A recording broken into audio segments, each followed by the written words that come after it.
Hi, everybody. My name is Melinda Talavera, and this is my ethnic cultural group presentation. The ethnic group that I will be discussing today is Hispanic and Latinos in the United States. We will cover background, their health and spiritual beliefs, the transcultural assessment model, and culturally congruent care. Background. The United States Census Bureau defines the Hispanic Latino population as a person of Cuban, Mexican, Puerto Rican, South or Central American, or other Spanish culture or origin, regardless of race. 62.1 million Hispanic Latinos live in the United States.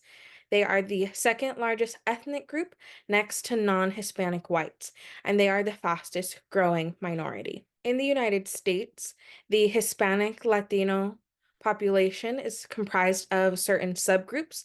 61.6% are Mexican, 9.6% are Puerto Rican, 3.9% are Cuban, 6.4% are South American, and it includes all the countries listed underneath. 5.8% are other Hispanic or Latino, and that includes Spain, or Central American, which is 9.3%, and that includes all of the countries listed underneath. What's the difference between Hispanic, Latino, or can you be both? Hispanic refers to a person with ancestry from a country whose primary language is Spanish. And Latino and its variations refer to a person with origins from anywhere in Latin America. So that includes Mexico, South and Central America, and the Caribbean. So Latino includes Brazil, French Guiana, Guadeloupe, Martinique, Haiti, St. Bartholomew, and St. Martin, but does not include Spain. Hispanic does include Spain, but doesn't include the other in the orange side of the chart. The countries in the middle are both Hispanic and Latino. Those countries are Argentina, Bolivia, Chile, Colombia, Costa Rica, Cuba, the Dominican Republic, Ecuador, El Salvador, Guatemala, Honduras, Mexico, Nicaragua, Panama, Paraguay, Peru, Puerto Rico, Uruguay, and Venezuela. The health and spiritual beliefs. Health beliefs. Health or illness is due to the will of God. In the Hispanic Latino culture, there is a medical pluralism, which is the belief that health stems from a composite of cultural, religious, familial, and scientific sources. Family plays an integral role in the diagnosis and management of illness. Patients may trust the advice of a senior family member over that of a physician or scientific expert. Many in this culture rely on folk and traditional medicine, including home remedies and healers.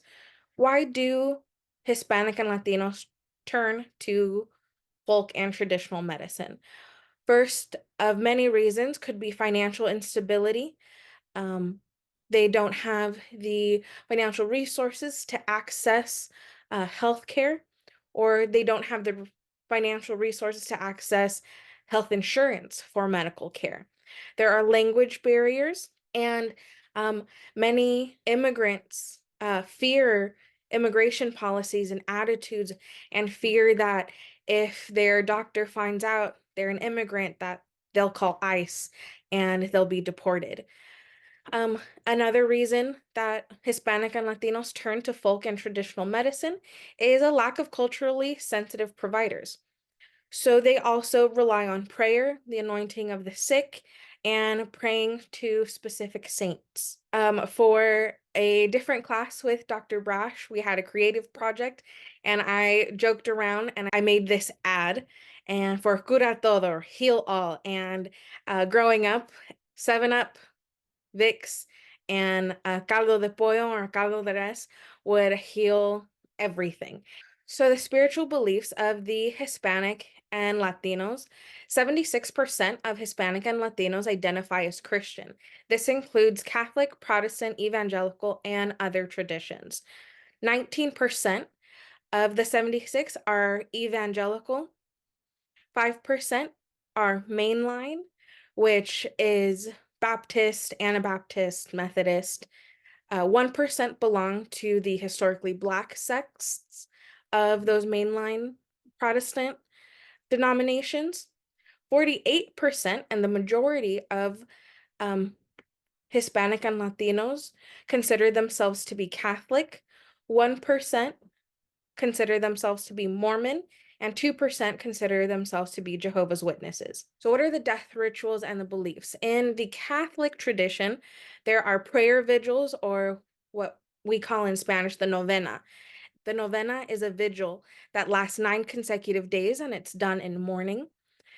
Familismo, or the familism in English, is an idea where the family is seen as a resource and provides a way of coping. Large family networks provide comfort and practical aid while grieving. Crying and wailing is expressed as a sign of respect. Female relatives weep over the casket while male relatives are expected to grieve quietly. And then there is also attachment. This is the belief that there is a continued relationship between the living and the dead, and that results in rituals that honor this relationship. That includes visiting grave sites often, leaving flowers and food, especially during the birthdays of the deceased or holidays like Christmas and Thanksgiving, those sorts of things, and pictures of family in a family altar. One popular death ritual is Dia de los Muertos. Dia de los Muertos is celebrated November 2nd. It's Day of the Dead or All Saints Day. It's predominantly celebrated in Mexico, but there is adoption into American mainstream culture. However, it's not celebrated as it is in Mexico. It's kind of used as an extension of Halloween and the commercialism and the partying of Halloween. Another primary example of the adoption into American mainstream culture is the movie Coco by Disney Pixar. So, Dia de los Muertos is a holiday to remember all past relatives who have died. This also includes pets. The veil between the land of the living and the land of the dead is thin enough where our ancestors and those departed can cross and visit us. Altars and ofrendas are set up in remembrance of our loved ones. And it's all done because there is a Mexican proverb that says, "We all die 3 deaths." The first death is when we breathe our last breath. The second is when we are buried. And the most definitive death is the third death. This occurs when no one is left to remember us. So, Dia de los Muertos helps prevent this third death. If we share stories, if we share the names and we celebrate our past, our loved ones who have passed, they will never truly die. And here are examples of altares and ofrendas uh, for Dia de los Muertos. This very grand, elaborate one was taken at Grand Park in downtown LA. And then this video right here is one that I personally had set up in my own home. If I'm far away, I hold you in my heart. So I had my grandma and my aunt that passed away, my grandparents, my childhood dog, a few family members from that photo, and my great aunt. So now we're going to discuss the transcultural assessment model. There are 6 different phenomena that we will be discussing: communication, time, space, social organization, biological variations, and environmental control. Communication. In the Hispanic Latino culture, it's very verbal and as opposed to written or read. The main language is Spanish with different dialects and different indigenous languages from the various countries that encompass the Hispanic and Latino regions. With the immigration to the United States, there's a lot of Spanglish. As stated before, it's not typically written or read, as those that come from lower socioeconomic statuses have lower literacy rate. In Spanish, the formality of Spanish depends on the situation. If one is communicating with an elder, you would use the word usted instead of tú. ¿Cómo está usted? You know, how are you? It's this respectful, formal version of Spanish. And slang varies by region. Each country has its own slang, and Mexico being a very large country, um, even different states in Mexico have their own slang. I myself grew up with the Guatemalan side of my family, and um, all of the slang that I know is Guatemalan, but my husband's family is fully Mexican, so sometimes I struggle to understand their slang. Time. Latinos are not concerned with time. Being late is not considered rude. We joke around and say that we're on Latino time. So if a party starts at 3 o'clock, don't expect people to show up until 5, until 6. There's no concern with time. Being late is not considered rude. The Hispanic Latino culture is more present oriented. There is a strong attachment to the past and how it flows into the present. But as I said, we are more present oriented, focusing on the here and now. Space. The Hispanic Latinos are more likely to be physically affectionate. Their personal space matters a little bit less in this particular culture. We see that with multi-generational living. Multi-generational living isn't just a byproduct of high property rates, but the way that the Hispanic and Latino community lives. We also see personal space matters less with greetings. When greeting women or men that have a close relationship with you, it's usually done with a hug and a kiss. Um, Sometimes a firm handshake if it's a man that you don't know very well. Social organization. In the Hispanic Latino culture, we are very family oriented. We don't leave the home till married. Fathers are head of the household, and mothers submit to husbands, but quietly hold most of the power. They're the glue that holds everybody together. Each family usually has a matriarch or patriarch that oversees keeping the family together. Religious leaders do have a significant influence. Another way that social organization takes shape is personalismo, and that's the important value placed on personal relationships. Family doesn't stop at the American idea of the immediate family. Like I said, with the multi-generational living, in the American language, there is, oh, first and second cousin or first cousin twice removed, and that doesn't exist in the Hispanic Latino culture. Everybody, if they're older than you are, is a tia or a tío, or you guys are family. For example, in my own family, my grandma's best friend is my tia. The closeness is depicted through our language and the titles given, the familial titles given, even to those who aren't blood related. Biological variation. So between 1988 and 2012, the prevalence of type 2 diabetes has increased in Hispanic and Latino communities. The Hispanic Latino community has a high rate of chronic diseases. So the prevalence of type 2 diabetes varies among Hispanic and Latino subgroups. US adults have a 40% chance of developing type 2 diabetes, where in the Hispanic Latino community, it's closer to a 50% chance, and a 51% higher death rate from diabetes than non-Hispanic whites. Another interesting fact is that the longer a non-native Latino stays in the US, the higher the prevalence for type 2 diabetes. So we see in this graph that those of Mexican descent are more likely to have diabetes by 18.3%.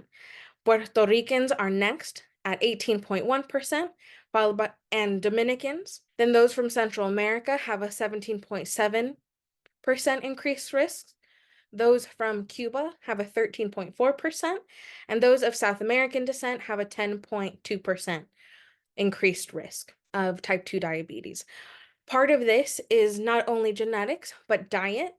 In the Mexican diet, there's a joke of the dieta T, or the tea diet. So te or tea for tortas, tamales, tortillas, all of those things are very carb heavy, very red meat heavy, where in South America, there's a lot of vegetation, a lot more fruits and veggies are eaten, a lot more fish.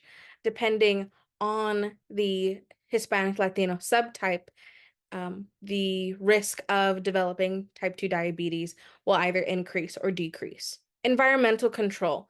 The Hispanic Latino population collectively believes in fatalism, which is the belief that all events are God's will or divine punishment brought by previous or current sinful behavior.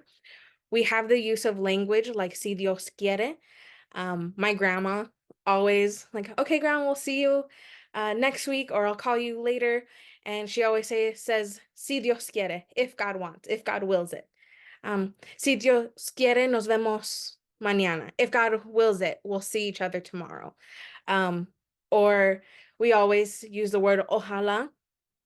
Ojalá que nos vemos pronto, or like God willing, we'll see each other soon. Ojalá actually comes from the Arabic inshallah, which comes from the Muslim occupation of Spain. While there is the belief that all events are God's will, culturally, there are juramentos or mandas. And these are juramentos are ritualistic promises, and mandas are requests or pleas to God. In Mexico, the kneeling, walking on your knees or crawling to the basilicas in hope that God answers prayers, or because God answered a prayer. But again, ultimately, God is in control. All right, so now we will talk about culturally congruent care. For culturally congruent care, education is key. Education must be practical, culturally relevant, bilingual, and because of the aforementioned low literacy rates, visual and audio media is a plus. Community interaction is a great way to reach the Hispanic Latino community. Health fairs and booths at cultural events like Cinco de Mayo festivals, Dia de los Muertos festivals, cultural celebration, Independence Day celebrations, and collaboration with religious institutions, particularly the Catholic Church and Christian churches. Equitable access to healthy foods and education on how to implement this. So, one is decolonizing the diet. There's the Hispanic health paradox that the longer that Hispanic or Latino immigrants are in the United States, they acculturate to the Western American diet. They actually get sicker, even though they are told that the Western diet is better than their cultural foods.